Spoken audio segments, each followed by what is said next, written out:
Le présent de l'indicatif. Lorsqu'un verbe est conjugué au présent de l'indicatif, on parle d'une action qui a lieu maintenant, tout de suite, ou bien on parle d'une habitude. Par exemple, je mange du fromage tous les soirs. C'est une habitude, donc on utilise le présent.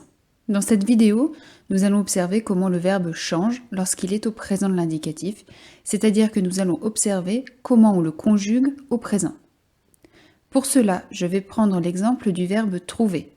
Pour l'instant, il n'est pas conjugué car il a encore son bouclier infinitif, c'est-à-dire la terminaison en ER. Pour l'instant, rien n'indique qu'il est au présent et personne n'est devant lui. Si je veux conjuguer ce verbe trouver, je vais lui donner une forme qui va dépendre de la personne qui parle. Commençons avec je.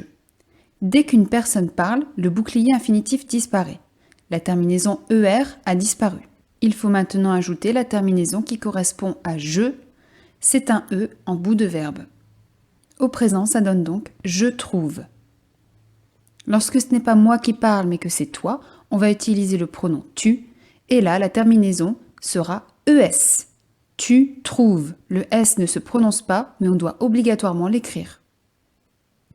Lorsqu'on parle d'un individu ou d'un objet masculin, on utilise le pronom « il ». Devant « il », le verbe au présent se termine par « e ».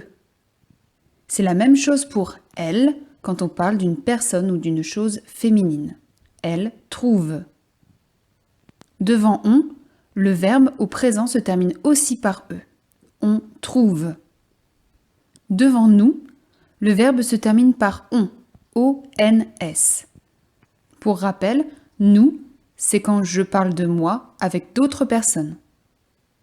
Devant le pronom « vous », le verbe se termine cette fois-ci par EZ.